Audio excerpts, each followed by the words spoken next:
Good morning, good afternoon, good evening, depending upon when you are tuning in, gentlemen, ladies. Welcome to Run It Back, episode number 48. I am your host, Menelik Fernandez. Really appreciate you tuning in, taking a second to spend some time with us. The premise of Run It Back remains the same, and the introductions remain the same. So I will take a second to set up the show in a similar fashion to how it has always been set up. Basically, what we do on Run It Back is we take teams that have played previously and we run it back, so to speak. So we talk about things that worked in the game, things that didn't work in the game, what we would do the same, what we would do differently, how we prepared, in-game adjustments we made, all that kind of fun stuff that coaches like to talk about. And we've been very fortunate for several weeks in a row to have a coach from the game that we are examining join us.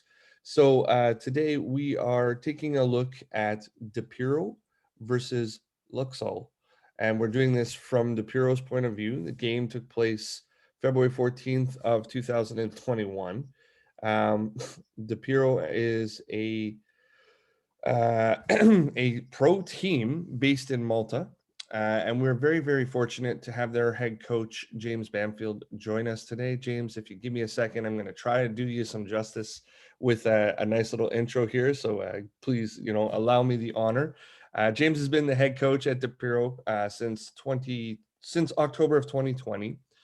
He was the Wales senior men's national team head coach since September of 2016.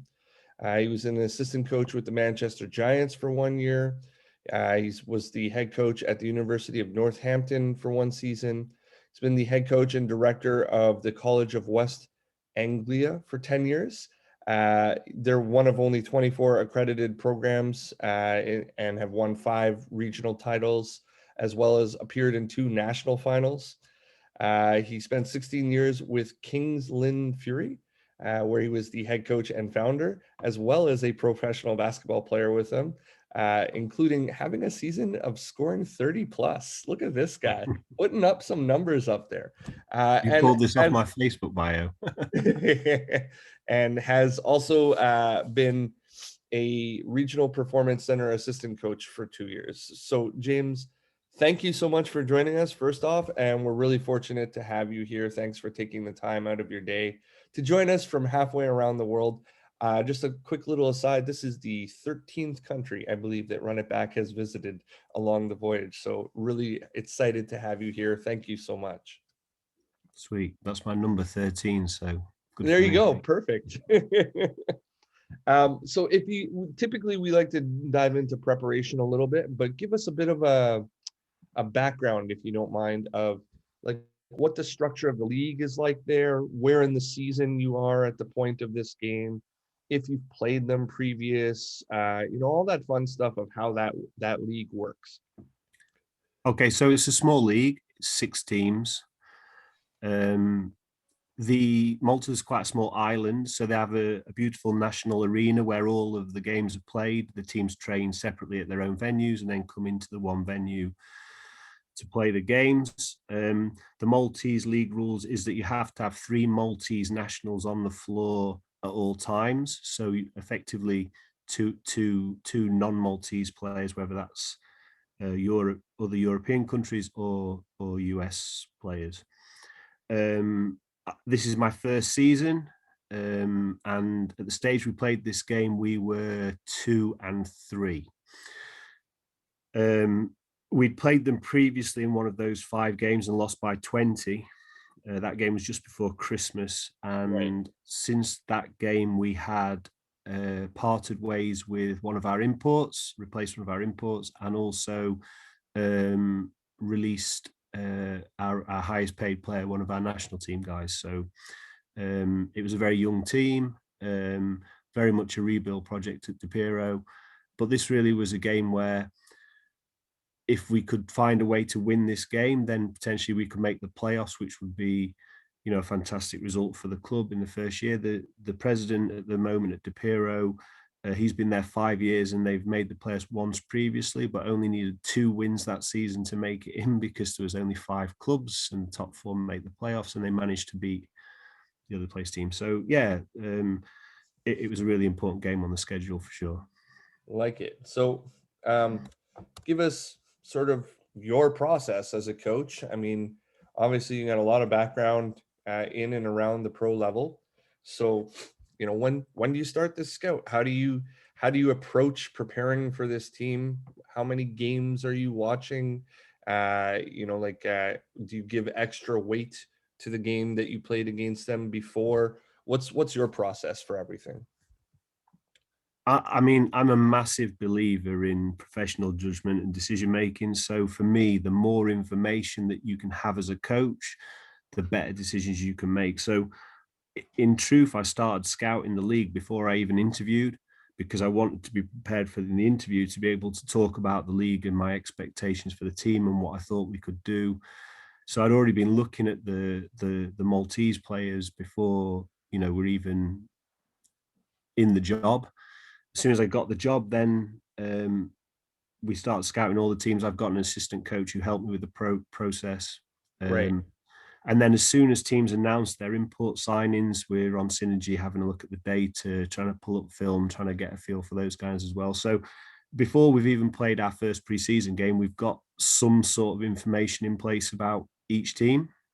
Right. Um, and then by the time we played these the first time, before Christmas, we're trying to watch every game. All the games are streamed in Malta, which is really good, very professional. So you're able to watch every game.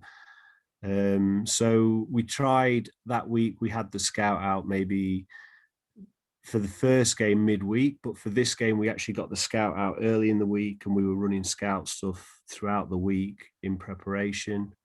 Um, yeah, so pretty in depth with the scout, I would say for sure.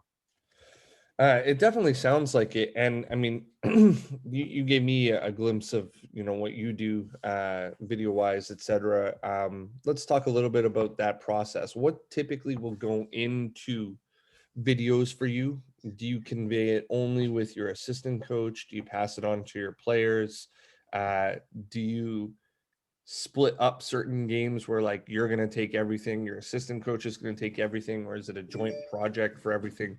How does it work?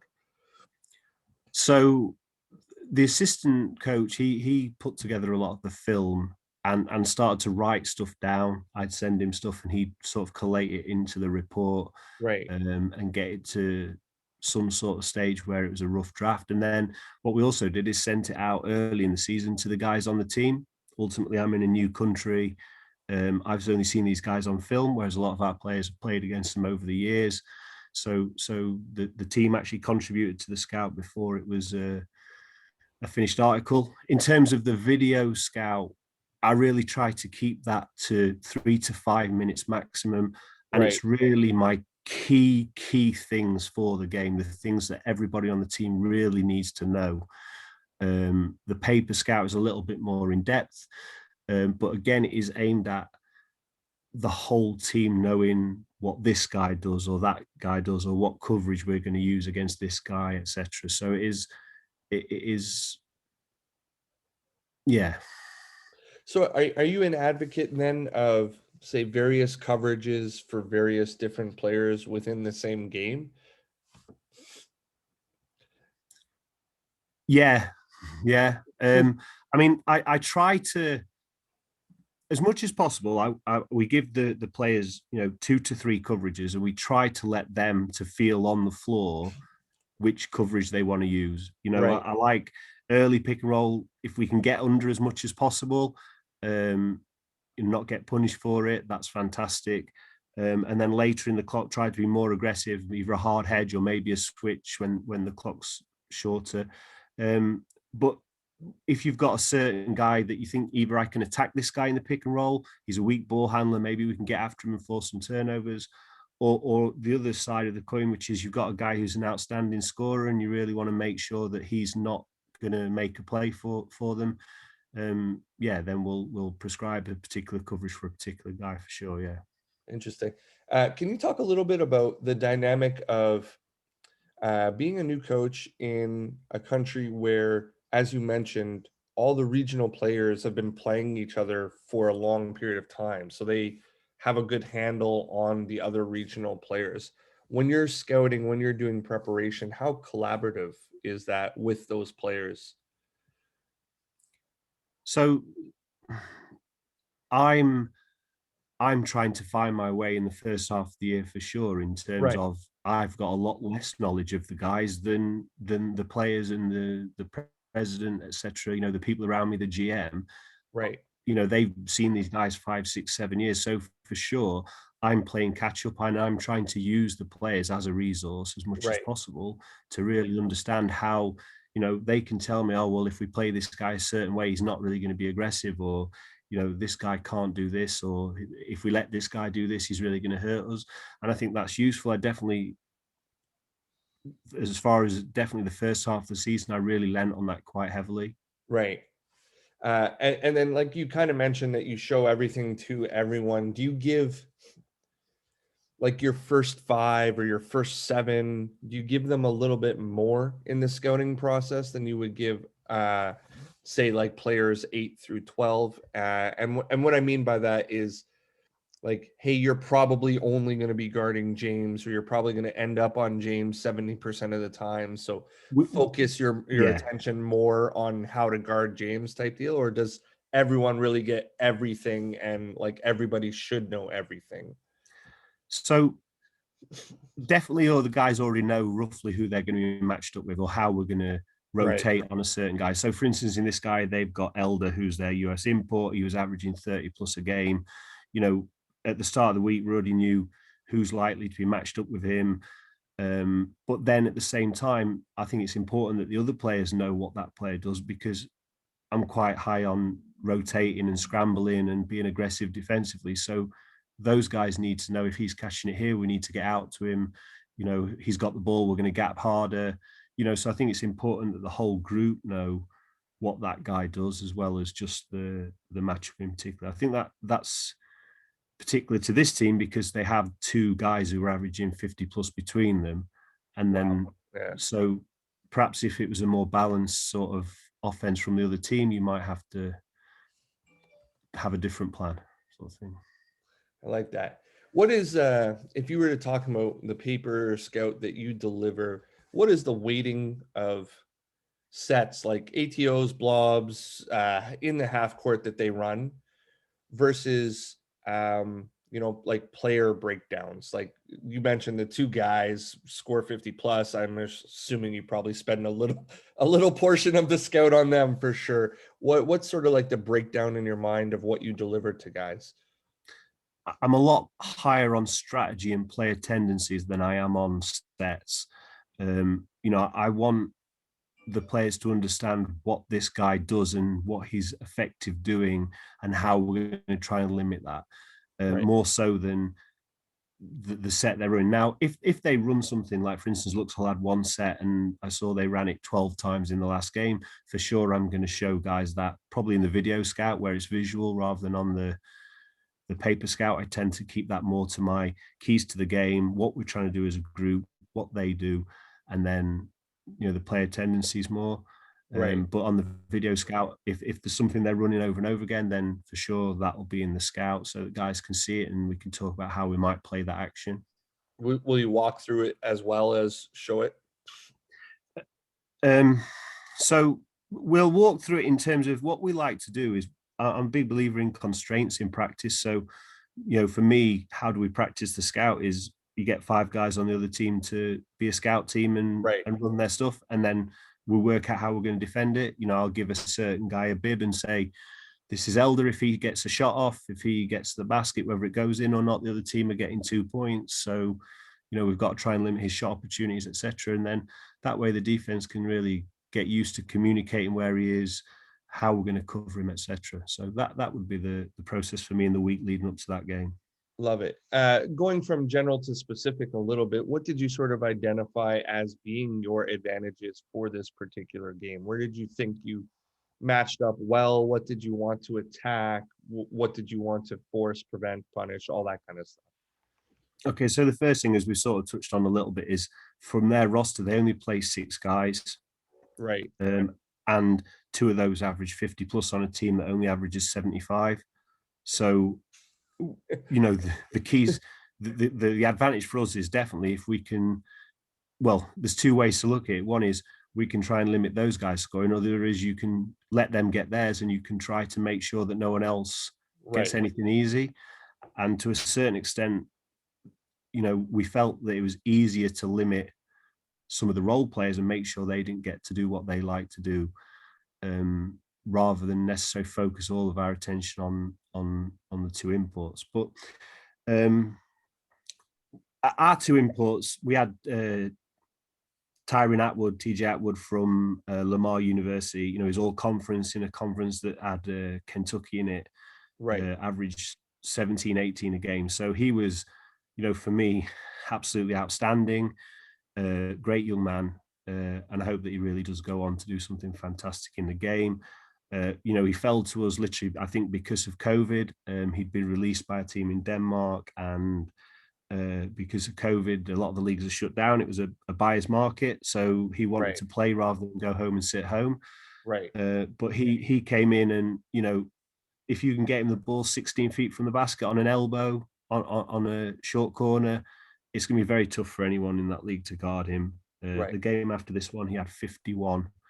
Wow. I think he had 35 in this game. He was fantastic and a great leader too. So that definitely we wanted to get him the ball, elbow touches anytime that we were struggling offensively. We wanted to run something that put him in position to catch the ball.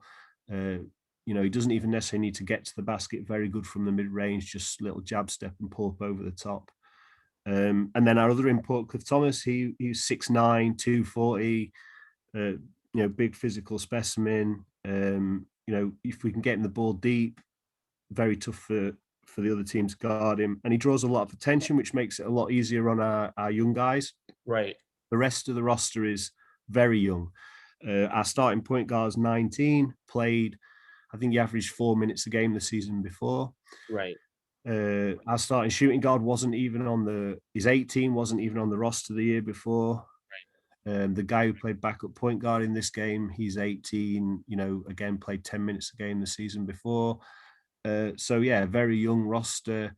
But we had some scoring, and I felt like if we could keep the Americans out of foul trouble and on the floor, and we could keep the scoreboard ticking over, that we had more scoring from our local guys than they did. I think we went 9 deep instead of 6, so I felt like possibly there was an advantage there as well. Yeah, I would agree. I have a question about limiting the others, so to speak, but there's one in the chat that went up from Chris Bogart that just says, curious if you have any next scout changes for quick turnaround games. So, Chris, I don't know if you want to elaborate on that. We were really lucky. Yeah. Sorry, James. I was wondering if maybe there was more to that question, but go ahead. Sorry.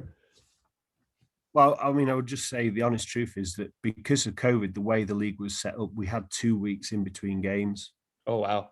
So our turnaround time was in depth. That's why we had the chance to really prepare well, throughout the week. Yeah, that's a lot of time.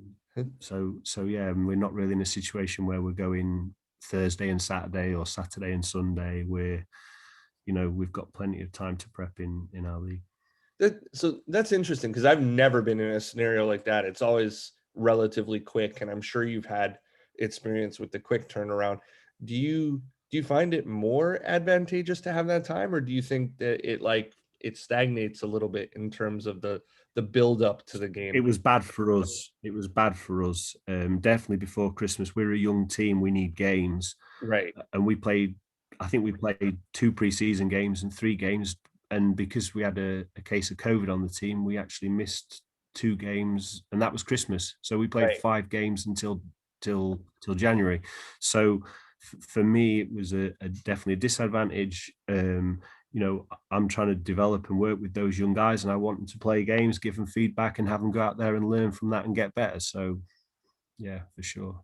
Yeah, I can see that for sure. So when you're taking on this game and you're going to let their 2 guys sort of get theirs and limit the others, so to speak, if that's the strategy, how do you actively limit the others and make them uncomfortable doing what they like to do? What are the Okay, so actionable items that go in there?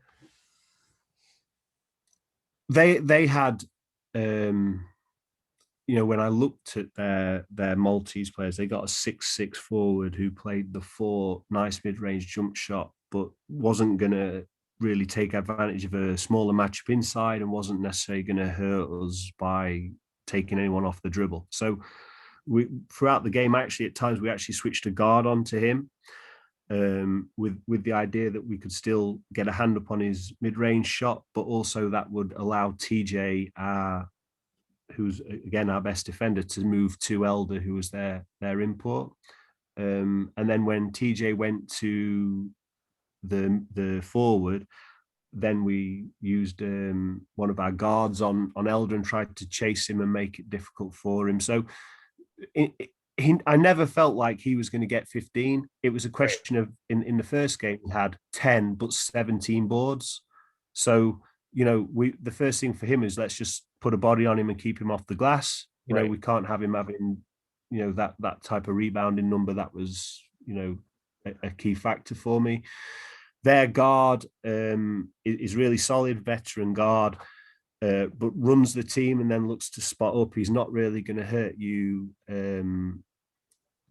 too much off the bounce, but if you leave him, he's going to knock down jumpers. So for sure, just making sure we knew where he is and we were ready to rotate to the guard. And then they had a younger guy, number 6, who we felt like perhaps we could attack a little bit. So the plan was if he caught it, we'd very much try to get a bit more in the passing lane, make him make a play. So it was just sort of player specific sort of thing in terms right, of right. what we were trying to do with those guys. Like it. What are your general philosophies on like how many to the glass, the pace of play that you want to play at, um, all those kinds of like fun generalized things? And then did you make any modifications to what like your general philosophy was specific for this game? Yeah, so I think I had something in the scout the week before. I think we'd had like 90 something possessions. We're a young team. We're trying to play fast. Right, Everyone. I said to the guys when I walked in the door, if I can never call a set, I'll be happy. Like if we can run primary break, secondary break, fantastic. Like I'll sit at the side and let you guys play. But at the same time, we were high turnover. I think we were over 20 turnovers, and as a group, we are the highest turnover team in the league. So I felt like with this game, with them not really being deep and not being very athletic, that they wouldn't necessarily pressure us. And I felt it was important to take care of the ball a little bit. So I think we played at a little bit slower tempo in this game. We ran a lot more sets. right. Just encourage guys to take that extra second to triple threat, to be in, make a good decision. Like we could afford to slow down a little bit from the week before for sure. Am I correct in saying that you're tagging up on the offensive boards? So we started the year tagging up, and I was excited. Like I said, young group, let's get after people, let's tag everyone up. But we were struggling a little bit with the decision making in terms of that back guy picking up the runner, and we were getting a lot of leak outs for easy buckets, which for me, in terms of my philosophy, I really defensively want to make everything as hard as I can for the other team. Right, So towards that stage, we were talking more about having 2, maximum 3 on the glass. And I was talking to our guard about being at the sort of circle 3-point area, with the idea that he would just literally pick up the guard as soon as he caught the ball and apply some pressure to him. If he's going to play 40 minutes and he's a more experienced guard, we want him to be constantly under pressure and try and wear him down a little bit. awesome. So I mean, moving to the in-game part of things, what are you tracking? What are you utilizing to make adjustments? And how early are you deciding to stay with your game plan versus go away from it if you see something that's like a glaring adjustment that needs to be made? So we were a bit limited in Malta in that there's no live stats. Right. Okay. That's So pretty tricky. yeah. So you're reliant on sort of what my assistant was tracking. So he was tracking stops, turnovers, and scoring by the opposition. So those were the three things that we focused on. Pretty simple. You know, one of the keys for this game was that we felt that we could hold these under 75, 18 in any quarter. So understanding how many stops we got was a good indication of whether we were holding them down. I think that was a key thing in the first quarter, as I felt like it was too easy for them. I think they had 22 in the first quarter, but for the rest of the game, we held them well under what we'd talked about. So for sure, stops and then turnovers, because as we've said, if we're turning the ball over, there's more possessions and the pace is going up, and we felt like that wasn't good for this game. Right. Do you find that tracking that stuff takes away from coach's ability to coach at all? I always ask this question. For me, like with my assistants the past year, I did have one doing sort of like the in-game substitution pattern and tracking the plus minus along with that.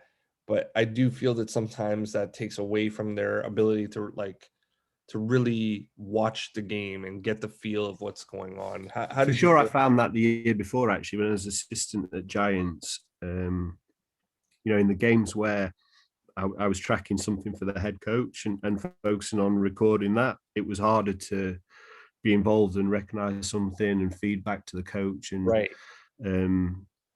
But at the same time, when you haven't got any data at all in the games, I felt Right. like, a couple of key things that fit the game plan.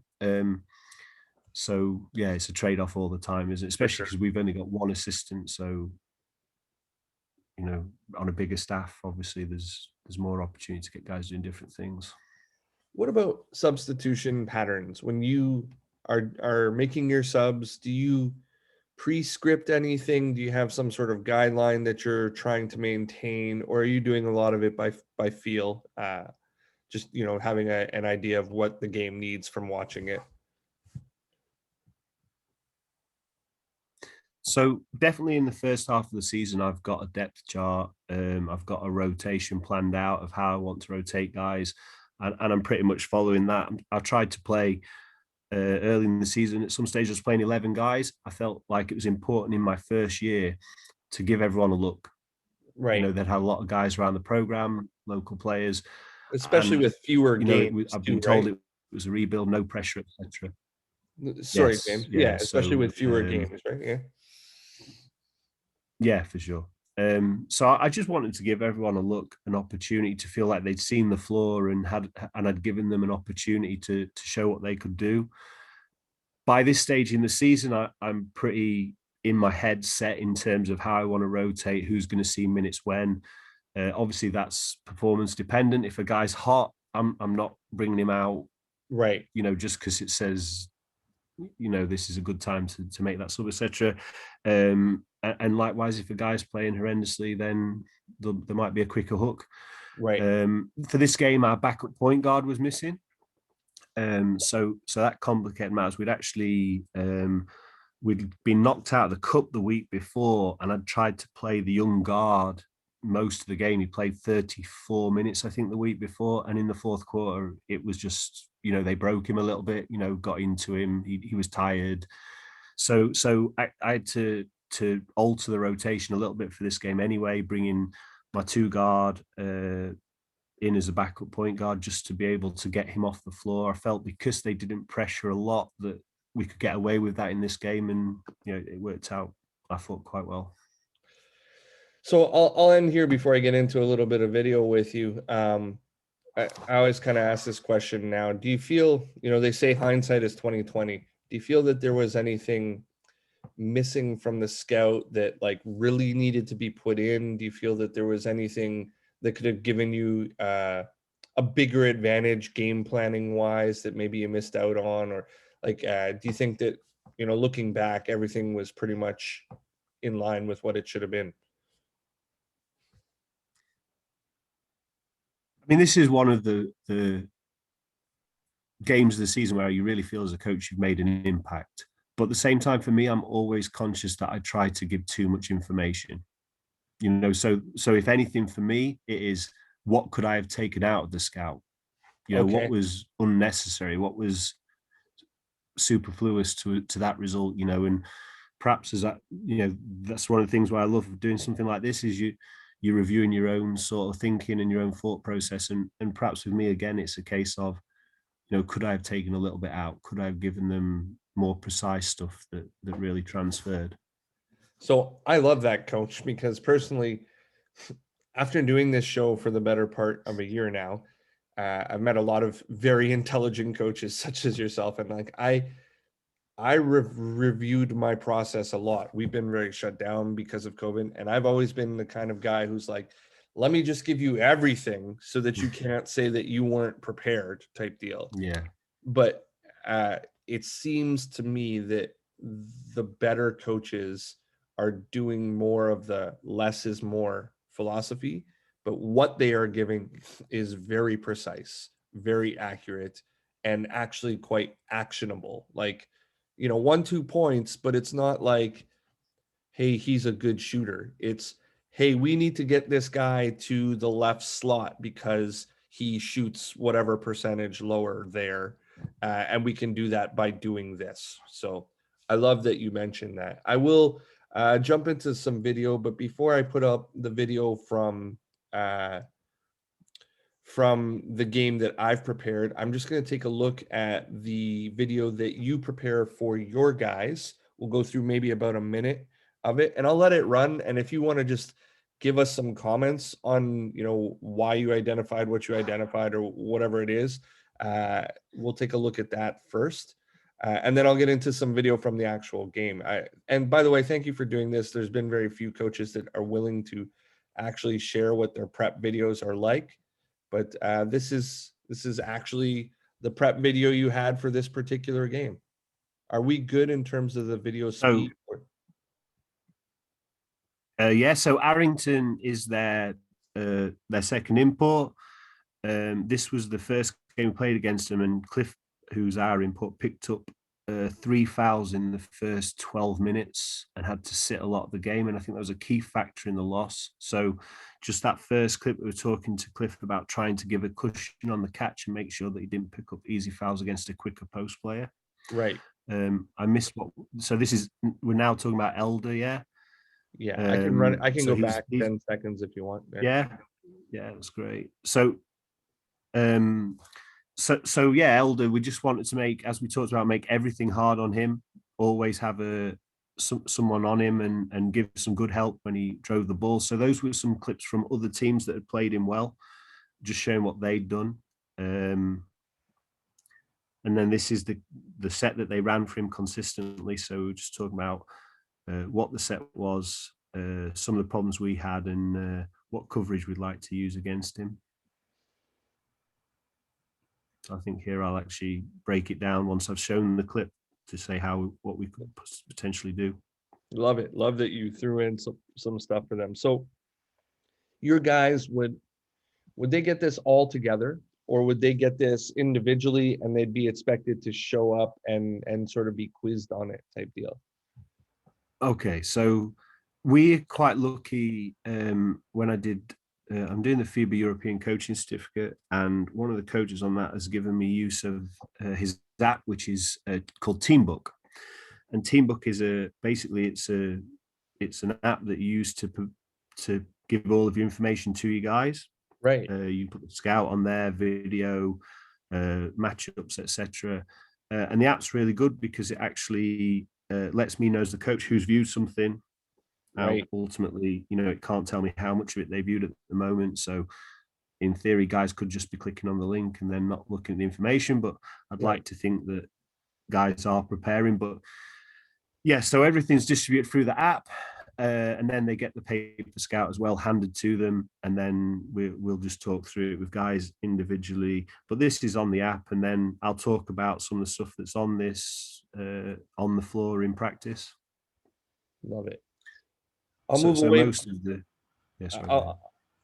sorry, I'll move away from this a little bit and we'll get into the actual game. But I love that you do this.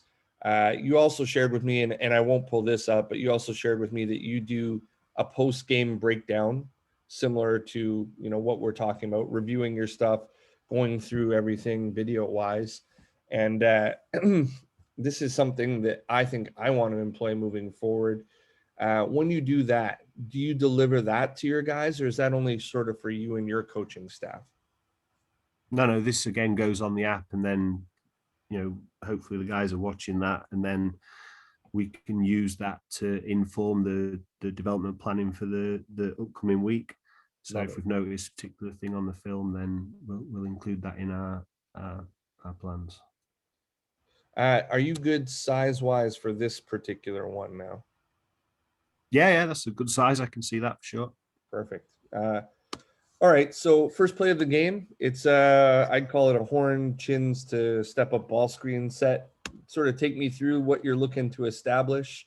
Like I said, I'll play it 3 times, just go through so that everybody who's listening can get an idea of what it is afterwards. So we'll just let this go through, and I'll back it up and I'll do it again. So I mean, as I mentioned, first play of the game, we walk up. It's a horns in alignment. The right forward pops out to the left slot. They swing the ball. They get the back screen, the chin action to the step up. And then they create the double side on the offensive right side of the floor. The guard who attacked from the left slot doesn't continue attacking beyond the free throw line. Swing, attack baseline, misses the shot, rebound, put it in. So give me an idea. What are you looking for here? What are you trying to do initially? Just trying to get a good start, putting the ball into our best player's hand. Input, pick and roll. Trying to get the other guy spaced. Obviously, because you got the back screen first. Potentially, there's a softer coverage. You can see it. We're encouraging the big to be flat because he's got a cover against the chin action. So, ideally TJ gets the elbow, or they help in pinching off the wing, and we can find a shooter and knock down a shot. I think in the end we drew a switch. Hopefully Cliff can take the mismatch down low and we can find him inside. And if not, if they're over sagging, then again we're looking for a shooter or attacking a closeout.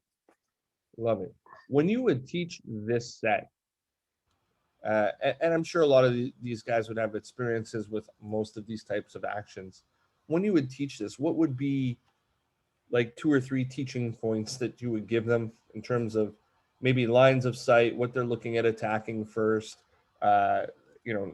What like how would you go through it? So the first thing is just trying on the weak side just to read when to lift. So he's trying to read the guy who's guarding Cliff, who's going to set the ball screen. And if he's aggressive, then we want him to lift early. If he's showing as if he's going to hard hedge, right. If he's flat, then we'd like him to stay low. Encourage this guy. You can see here, 25s man. That's pretty good timing, really, for me. He stayed low because the guy's flat, and then as Cliff rolls in, he starts to lift because his man's looking to help Like a bit. that. Yeah. Okay. Yeah. Because that was actually one of my questions as to when you would lift him back there, but you basically covered that. So thank you. Yeah. No worries. So 25 and the guy in the corner is one of our better shooters who's just come up and caught the ball now. They've got to respect his 3-point shot. Our point guard shot 18% from 3 on the year, so you can see what's happening as he's in the corner now. His guy is, giving plenty of help to the post player. I mean, it's tough. I think that I'd like to see Cliff get that touch, if I'm honest. Right. I feel like catch and throw it inside and let him finish. But our point guard catches it in a closeout. I think that they're over aggressive, and he gets all the way to the rim, misses it, and we get lucky. Cliff follows up nicely and gets us 2. So I got a question. Yeah. Sorry, just a little bit more remedial understanding on my part. Are you okay with the post entry from the slot as opposed to from the wing at this level? So if he's on the block, it needs to be on the wing. But here he's got the guy buried. Yeah. Like it can go in there from the straight down the pipe into him, and he turns and finishes there for me. Yeah. Yeah. And this is what I was talking about earlier on, where I was saying that having Cliff as a focal point makes it easier for our young guards because they're catching the ball in massive spaces. Right. You know, there's no real pressure here around the perimeter because there's two guys guarding Cliff. Love it. The next one is, I believe, defending against like what I would call like a grenade action. So basically, they start in. You guys are on defense. They start in the offensive right slot. They're trying to punch the ball into the block.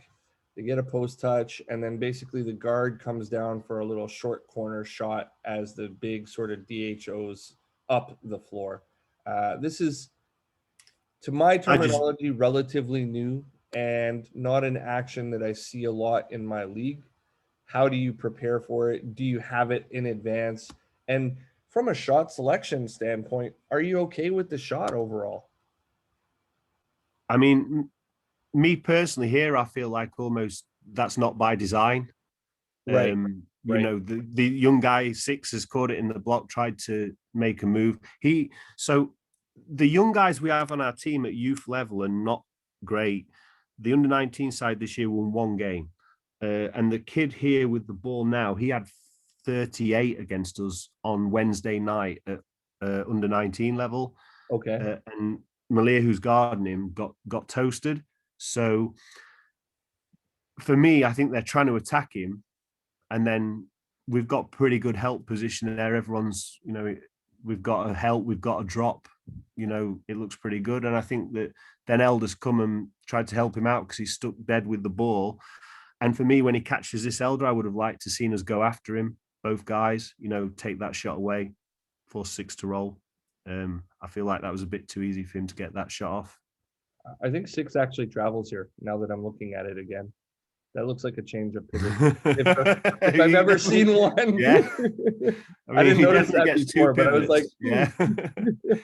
Yeah. But still here, like the guy who's guarding Six, I think he could have come after Elder in the corner a bit more aggressively there and made that a bit tougher.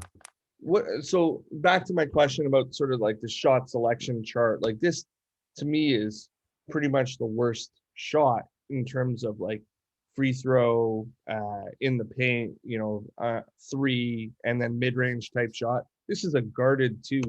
Do you utilize any of that in your game planning? Like, are you happy? We want to contest everything, and we want to run guys who can shoot it well off the 3-point line. I think again that's specific to Malta in that not everyone can shoot the ball. Right. You know, for me, this is again we're talking about their import getting that shot. If this is Six taking that shot, fantastic. You know, brilliant. We'll live or die by that shot all day. But because it's Elder and he's the guy who's averaging 30 and has the green light to shoot it from wherever, then I'd like to go after him, if that makes sense. It does, yeah. What do we got? We got defending. You guys are sort of like in a low show and under is what my note says here. I think here I'll stop. We got a question in the chat. Sorry. Go ahead, Mike. Hey, Coach. Based on the imports averaging 30 points, are you guys employing a strategy to basically ball deny or sag off other guys to encourage them to get the ball and then hard trap or play a zone and box and one or whatever may be, different small strategies within the game, whether it's one import that's really good or two, and how that varies team to team? Because I know it's very particular for some teams over there, and it's definitely very particular in some teams in our college level where there's only one or two good players. So the first thing is we're gapping to their main scorer on the catch.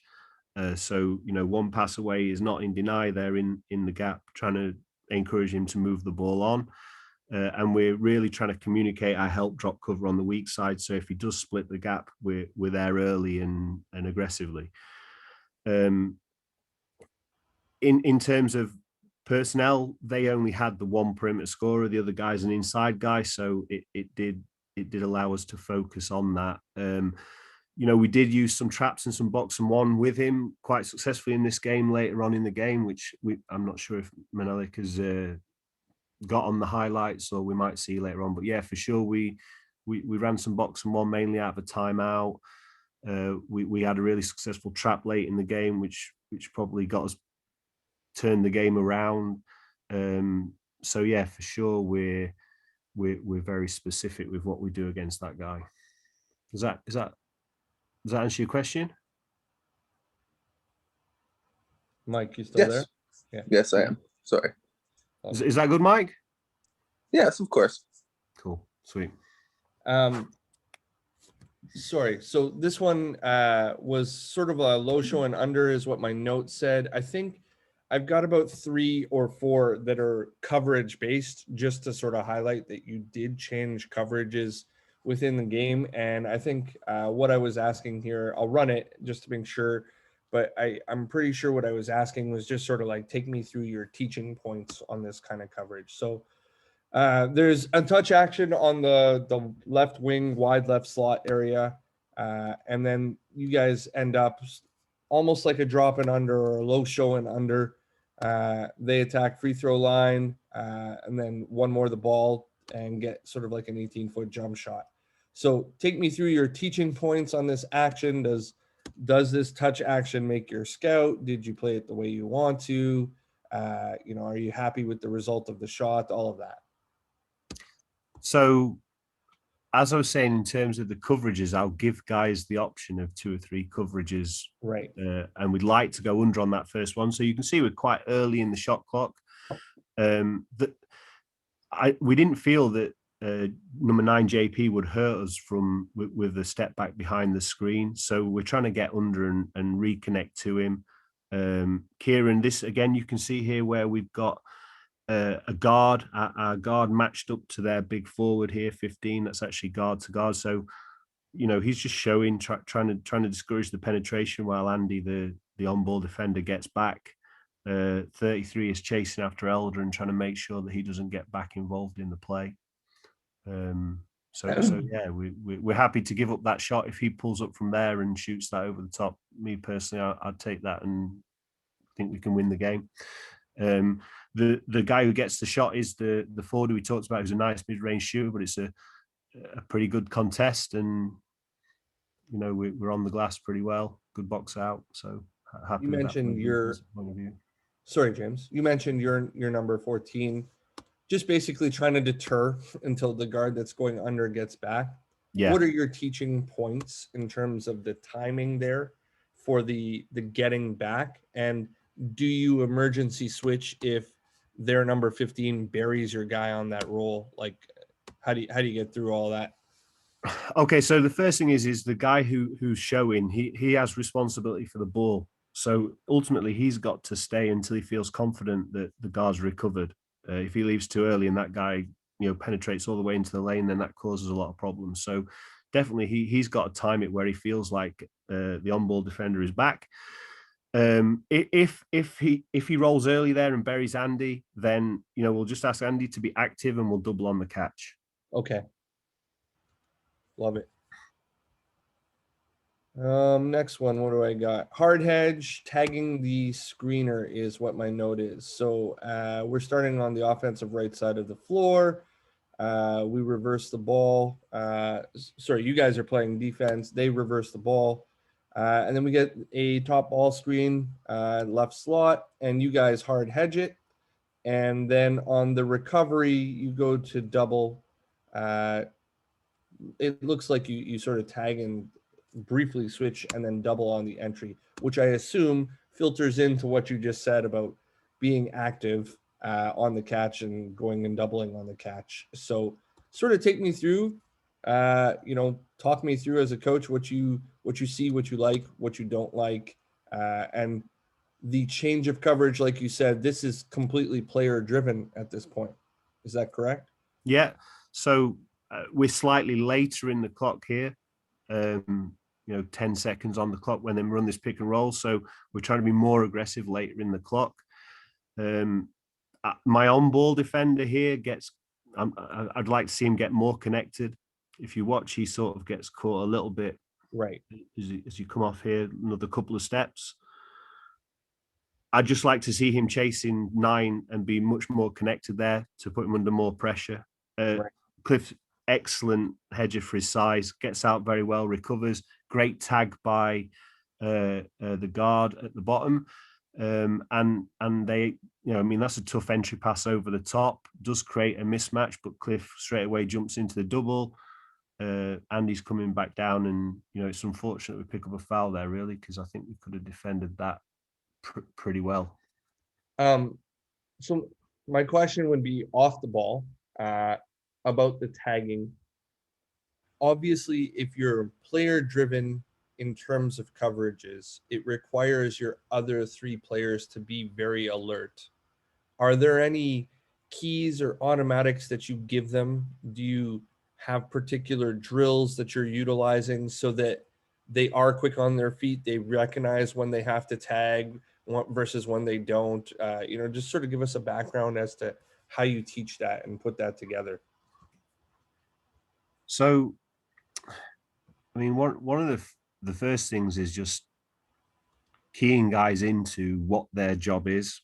So we have three verbal cues, which is help, drop, and cover. Right. And we just keep it simple. So the guy who's in help, it's his job to tag. So he just treats that role the same as a penetration. So if you just run it back, maybe just there, that's fine. So the guy under the basket right now, he's in help.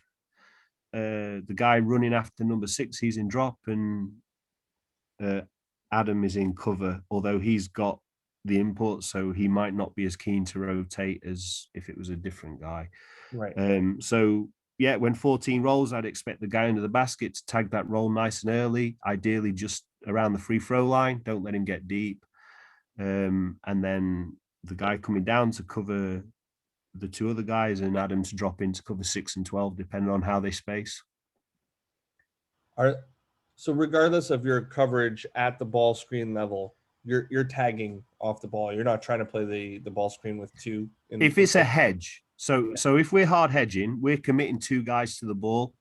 So then you're playing 4 against 3 on the rest of the floor. Right. So we want to be aggressive with that and try and take away the short roll and force them to make a more difficult pass into one of the corners, ideally. Right. If they're trying to stay, they're just showing and giving a little bit of help and recovering, or they're in a drop, or they're in a switch, then there's no need to tag but we're still in help, drop, and cover. So if anyone does turn a corner or get to the basket, we're ready with those 3 cues. And then in terms of teaching those, we do a little bit of advantage drill. So we have a guy on the wing with the defender facing away from him. So he's got the ball on his back, and you've got 3 guys on the weak side who are just running 1 pass away cut. So they're rotating, and then the guy with the ball can put it on the floor whenever he wants, and the defense are communicating which of the 3 roles they've got. So then when he puts it on the floor and penetrates, you've got help, you've got a drop, and you've got a cover. So they're just learning those 3 rules. And then you might do the same thing with a pick and roll. You might give the defense has got a hard hedge, so they run the pick and roll, release the ball out, and then you're playing 4 on 3 out of a forced hedge. Love it. Thanks for sharing. Those are great. So this is just like I call them eye twitch moments. This is just a blow by one of them. So my questions were, what would be your normal rotations if this was picked up properly? And then as a coach, when these kinds of moments happen at your level of basketball, how do you coach the change? Is there a quick hook? Do you coach on the fly? Do you just kind of let it go and put it in video later? I'll run it so that you can get an idea. But basically, it's just a drive from the top that gets all the way to the basket, double pump finish. Looks like the help was a little bit late there. What do you see? What do you do in these scenarios? So the first thing is, like, I have to be realistic about the matchup. I've asked one of my local guys to go to their import. Right. So they have an advantage there in that matchup. Right. So now we have to understand that he's going to struggle to stay in front of that guy. So I think the first thing is that we've got 2 imports in, and their players are both block to block. So we should be able to help against a straight line drive here. Right. So I'd be, and in fact, I mean, he didn't show the feedback, but that was one of the things that made the feedback, was that we got beat. Mainly, this was the biggest thing in the game that gave us problems, was not when they ran an action, but just when they gave it to the import at the top of the key, fall low or space the floor and let him go to work straight just down. get out of the way, let right. the guy do what he does. That was the biggest thing we struggled to guard. And for me, I would be saying that Cliff here, I'd like Cliff to come over and Malia to guard the drop and then recover to 7. So as he puts it on the floor, he's going to the left. So I'd like the right block here, Cliff to leave his guy, Arrington, and go and get him. And I'd like the guard to take away the drop off to 14. This was just a baseline out of bounds that I liked. Basically, it's just a cross screen, and I was pretty much just asking if you were specifically just trying to get your matchup the ball and go to work, and then if yes, was the stagger just sort of false action on the help side, or do you ever really look for the person coming off of it? So I'll run it so everybody can take a look at it. But basically, there's a cross screen that brings the low guy towards the ball side. And then there's a stagger on the diagonal while number 1 goes to work. And I would assume that he's sort of your first option in that action, but walk me through it. Take me through the action. Okay. So we've only got one baseline out of bounds. This is it. We've got our best shooter in the bottom left-hand corner. Right. We've got our best one-on-one guy on the left elbow. We're trying to bring him to the ball in the empty corner, and then we're he's got the option of hitting the shooter, or if they chase the shooter, he's playing one-on-one and try and get to the rim. And Cliff also has the opportunity, depending on how they play it, to step out or seal in. And you always would bring your inbounder in behind him like this as well? He's got the choice. So if he goes quick, probably better to step in behind. If he holds it, we clear him out. Like there's a play where near the end of the game where I make that decision for him and tell him to hold the ball while he clears out, and then he's got that side of the floor to work. I mean, it's just a variation on the traditional screen, the screener. It's good. I like it. Simple, works. Get the right person the ball, put the right people in the right spots, so to speak. I put in attacking, a bad drop coverage by them, no spray out pass. So this one here, I think he just takes a hard, complicated shot. So again, this I think really why I was putting it in was, again, how do you make adjustments for these kinds of things? Do they just appear in the video afterwards? Are you yelling on the sideline? Is there a quicker hook? So there's just a top ball screen. He attacks into the paint, and all 5 of their players are in the paint. There's no spray out pass, hard one. And do these rules work the same for imports versus residential players in terms of, hey, maybe you can get a little bit more leadway of taking on more players? No, I try to give everyone freedom to make decisions. I'm not a guy who gives a quick hook. I want guys to feel confident that they can play basketball. I mean, clearly here we've I think we came down initially with some dribble drive principles. We tried to make a little handoff to the forward, let him attack downhill. We didn't have anything, so he pulled it out, and then we just got into our secondary principles. Side ball screen, and clearly as he turns the corner, that was on the feedback that he's drawn the help and the guy's wide open in the corner and needs to make that pass. Right. I mean, fortunately, he gets bailed out here and gets 2 free throws, but for sure, make that pass. I got some questions in here. I'm just going to bring them up. Sorry. Okay, so Vasco, I'm sorry, I missed it a little bit earlier. He was talking about when the import was playing the one-on-one. Do you guys have any type of trap to get the ball to a worse player than him? And I think the answer is pretty much, there is some stuff to get the other players more involved. You were mentioning that in the beginning. Am I correct with that? So I'd like to be in the gap a little bit more and just everyone be a bit more alert to the fact that he wants to put it on the floor and create offense. I was trying to save some of the more tricky stuff for when I felt like I really needed it. So we're trying to play him straight up. If we can win playing him straight up and just with traditional rules, then fantastic. But obviously later in the game, it got to the stage where we played some box and one. We run and jumped him. We hard double teamed him. We did a few different things for sure. Yeah. Love it. Sorry, my messages are just going crazy, and that irritates me because then they end up on film, and I don't like that. So let's bring this guy back up, and we'll get into the next one. So I put in defending hedge trap teaching points. So I'll run this one. I don't remember this clip right off. So you guys are on defense. The ball's in the offensive right slot. He attacks, gets into the paint. There's a fill in behind, a swing pass, turns into a slot ball screen. And then on this, I was wondering, I think initially, was this going to be a hedge that was late? And then how long do you teach your guys to stay? Because it seems when the ball handler reversed and went back where he was coming from, there's sort of like an instant where you are kind of trapping, kind of indecisive as to what you're going back. And then we talked about it briefly, but give me some teaching points on the triangle in the back there. Yeah, so I mean, it's slightly different in terms of I felt like that's a guard to guard screen. Right. I think they missed an opportunity here just to switch it. I think we should have been more confident here just to say, like, we'll switch that. But like they've hard hedged it. And I think, again, that's personnel specific, which is it was on the scout. He was the one guy with the coverage we wanted a hard hedge. So credit to 24. He's jumped out and hard hedged him really aggressively.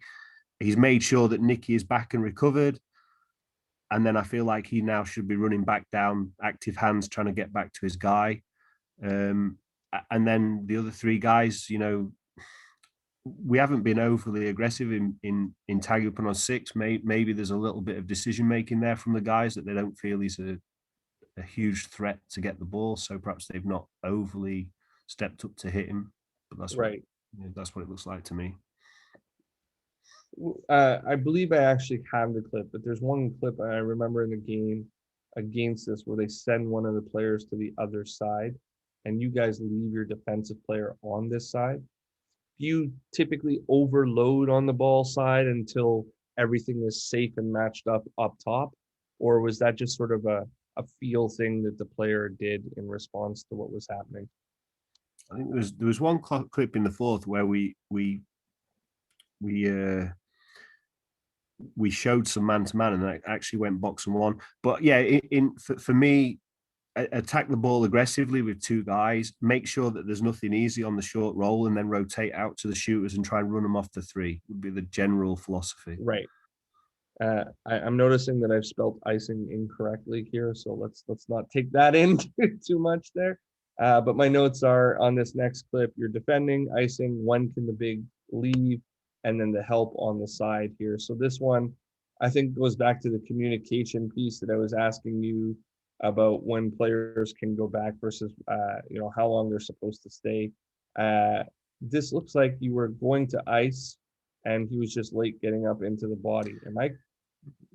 No, this is a defensive mistake. So like our big thing on the side pick rolls, unless we're icing, that we don't get beat to the baseline. We want to force guys over or get them going past the screen and then get under. And I think he's just overly aggressive here, trying to jump into the coverage and gets beat baseline. I don't think this is an ice call because we'd be up much more aggressively to the middle of the court, forcing it to the baseline, down in it. Whereas here, right, I just feel like he gets caught with a jab step and beat. So what I was going to so I was going to say that it looks like your big was late to getting into position, but if you're not icing and you're forcing over, it now makes more sense to me. So now when he gets jabbed and gets beaten towards the block, do you want your big coming as the help, or do you want your low man from the other side coming as the help? What's sort of your team philosophy on that? So the philosophy is don't get beat baseline. Don't get beat. So like this. Don't allow the reject. So you're look, sometimes with defense, you're trying to take away something so you don't have to figure out how to defend it. At the same time, once he's beat baseline here, it's a bit of a gray area because the big can see him and can stop him. But at the same time, for sure, it's the low man's job, help drop cover. So 14 picks up the ball, Cliff drops, and I mean, again, Malia's got a tough decision at the top of the key whether he leaves the import and rotates to a shooter or stays with the import. You can see he's pretty much hugging him up here. So, and is that indecision sort of what causes this confusion to happen there? yes. Yeah, for sure. Yeah. So that, like, right here is this gray area that you're talking about, that has a lot to do with the import players and the preference of guarding them above other players, so to speak. Yeah.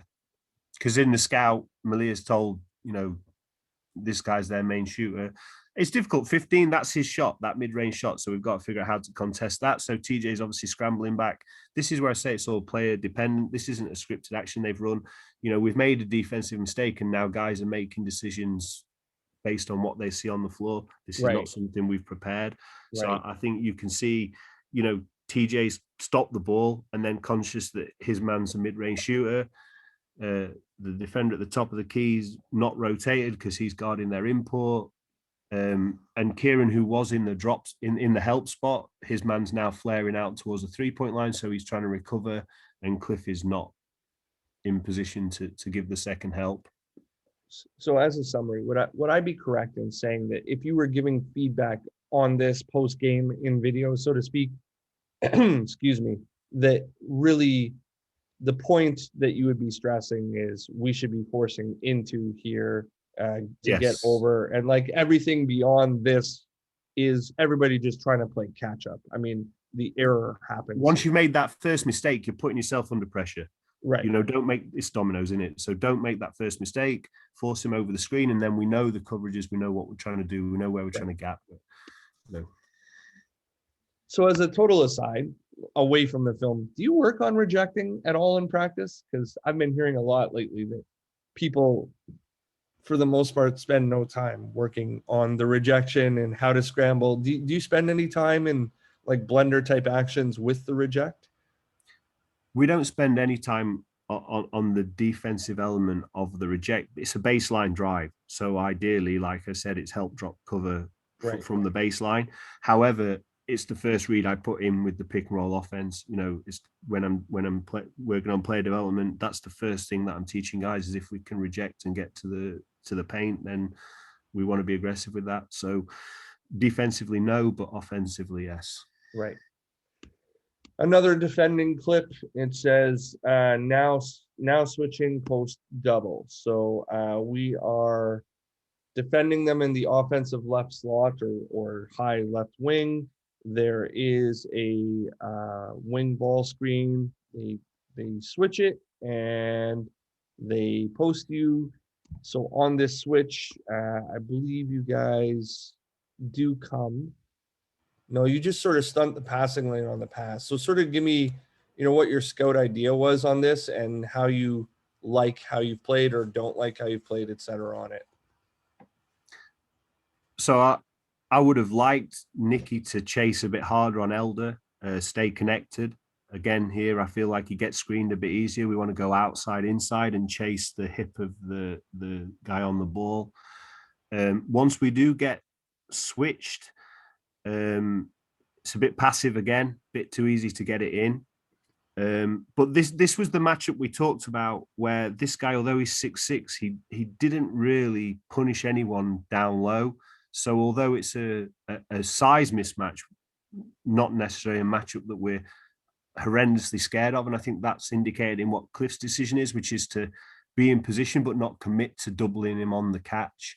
He's there if he needs help, but we're going to try and make him take a pull-up jumper sort of from the edge of the paint. And then, so I'm pretty happy with the result here.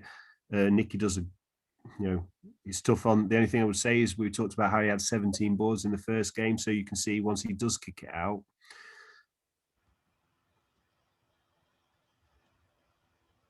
now he's going to bury Nicky right under the basket. Right. So it's a great rebounding position for him. And,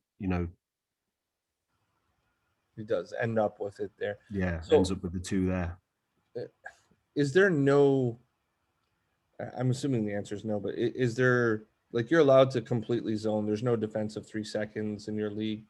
No. And this is a matchup specific thing that has happened with the switch on the block where you leave your big here, or would he do that with any post at this point in the game? No, so if this was Arrington, who's their other import, he'd be coming on the catch, Okay. or at least on the first bounce, aggressively, because that guy can score. Whereas because this is a guy who we didn't feel necessarily as a killer matchup, I think we were more happy to see him make a play. Right. What do I got next? I think we head into end of game stuff here. So this is your you guys are down 4. So there's 1:19 left in the game. This is an ATO that has been drawn up, baseline out of bounds. So again, give it to your player on that block, let him go to work. Yeah. Right out of the timeout. First of all, did you think you were happy with your standard matchup there? And then are you also giving them instruction for the defensive play after the score? I mean, it was a massive stage in the game. I think we've led the whole game, and then gone down by 4 with the 1:20 to go. Our standard out of bounds play, but just told Brincat once he'd inbounded it to clear out to the weak side corner. He's an excellent shooter, so I think if it'd have let him get there, he would have had to respect the help defense. And Right. You've given it TJ 18 feet from the hoop, where I think the Instat data had him in our league. I think he scored like 78% of the time on Right. catch and shoots from the mid range. So best player in a situation where he can be effective and get out of his way. And then we gave him instructions for the defensive play straight after. Right. So then this is it. They push the ball up the floor. They attack. They make sort of a really bad skip pass to the other side.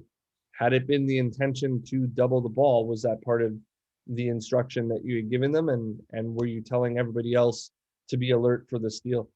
Yeah. So if you'd have if you go back and watch the whole game, they just hurt us all game long with just giving the ball to the import and clearing out. I felt like out of a timeout, they were going to give it him and they were going to say, go to work. So we talked about if he did that, if he brought it up, we were going to go and trap him the ball out of his hands. And then once it was out of his hands, we weren't going to let him get it back to make a play. So that was the general plan.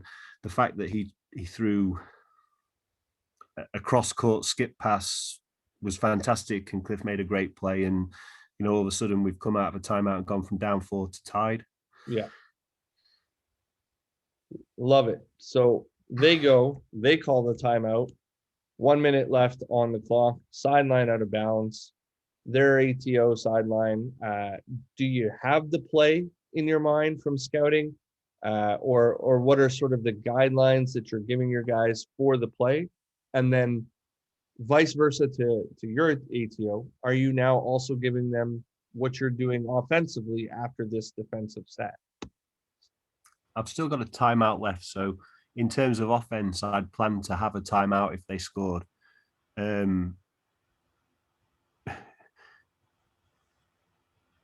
mean, Cliff just makes a great play. Ultimately, like he makes a great play, and players win games, not coaches. Do you know what I mean? Like he made a great play. I felt like they were going to Elder, so the first decision to make is what matchup are we going to go with? Right. Because TJ is our best individual defender, so did I want to switch him back to Elder on this play? In the end, I decided to stay with the matchup that we'd had, but again, it was a case of on any move, we're coming really aggressively to trap him and make him give the ball up, and then just players win games. You said it. That's what it comes down to. Like, thank you, sir. You just made me look great. Like, so then, you come back down. Did you give them, I mean, like you can see me at the side. Putting it together right now. I mean, do you work on this kind of stuff? Like what sets you want to go to? Are the players just making good decisions at this point in terms of, hey, we're going to get a ball screen, import, and go to Yeah. work. So if you run it back even before the ball screen, before TJ catches the ball, and watch you've not got any before that? No, I think I clipped just sort of in Okay. between, right? I could get to it if you really want. Don't worry. So look, I think we outlet the ball to one of the guards here, and we push the ball up the floor. We're a bit panicked. We're all over the place. But And then you pull TJ it comes back and out. gets the ball, and you can just see he's been there before. He's an experienced player, and he gives me chance just to organize what I want. We're going fists, which is our import pick and roll in the middle of the floor, and I'm just organizing. I'm sending Andy through to try and move the tag, and then just spacing out my shooters and letting my best players make a play. And fantastic by TJ gives it up to one of the guys, and he hits a massive shot again. Like awesome. Love it. You mentioned that you wanted to move the tag. Why from the one slot to the other side? Like, why did you want to create the double side on the offensive left side specifically here? Or was it you just wanted them in motion? I just wanted more that the help defense wasn't set and waiting for TJ and Cliff. It was more a thought of, if I send him through, then they're not set and stood waiting on that pick and roll to happen. Love it. You guys go up to end the game. Silly question for some. For some, they like doing it. Did you consider fouling up to? There's I think it's 28 seconds left, 19 on the shot clock. Did you consider fouling up to? You do actually end up technically fouling up to, and he makes one of the two. But was it a thought that crossed your mind at all? There's a little bit longer in the clock, and I've still got my timeout. So I felt like I was going to let the defense try to win it. Again, I'm trying to call us. So if he goes left here, I want 14 just to come hard straight at him and trap him. If he goes to the right, I want the guard at the top to just come and attack him really hard. And I think I'm shouting at the guard to come and trap. Right. And he sort of, in the end, he almost overly aggressively comes, and it's him that makes the foul. So I guess that's on me as the coach. But again, here, like, I feel like Cliff, sometimes he's too keen to let the guy think he can make the shot and block it, where I'd rather he guarded the yard, if that makes sense, and was already there early. But he, again, massive block shot, because although they called the foul, that's a big block. Yeah. And in fact, the refs gets, if he ties and then he makes the one, you're down to one, right? So yeah. So he makes 1 or 2, and then there's a little bit of a kerfuffle the other way. I didn't include it, but I mean, just for anybody who's watching, basically they foul. They had one to give, and then there's another foul that happens, but it gets called a U. So you guys get 2 in the ball. So you end up 3 up. And then they're coming back down the other way after all the free throws and everything. So now there's 7 on the clock. Do you consider fouling up 3 at this point, or do you want to let the defense stop it again? And then I'll tie this into the fouling up 2 question. How much time would be ideal for you to foul up to? Yeah, so I actually asked him to foul on the free throw. If you were to, I don't have the free throw. Okay, so he dives in to foul him, and the guy spins away, and the ref doesn't call it. And then now he's actually, the guy guarding him is now at the halfway line. So we're all over the place by now, because 14 stepped up to try and stop the ball. This is their best player, and he's in the open court. And in all honesty, we just get lucky that he misses a shot that he's more than capable of making. So you were going to foul up 3 then? Yeah. We were going to foul. I missed that in the film. Sorry, because it was definitely my question. I was wondering, with the foul up 2, how deep in the game would you like that to be before you'd consider it? Yeah, I think under sort of 10 for sure. Like, I know TJ and Cliff are both fantastic foul shooters. They're both shooting at like mid 80s. So I'm confident if I can get one of those 2 the ball from the inbound, that we're going to make some more free throws and still be up whatever score we're up after their free throws. Love it. Well, I mean, congratulations on the win. That was, like you said, you led most of the game, and then there was kind of a moment in there. So great job on pulling it out. I'm stressed just talking about it, to be fair. Like, It yeah, was a when you're great a game. young, I enjoyed watching this one. So, yeah. thank you for letting me be part of it. And obviously, thank you for coming and spending some time and talking about it. It's great to assess. Chris just puts in, do you practice fouling up two or up three as part of special situations? And I think I'd like to add on to that.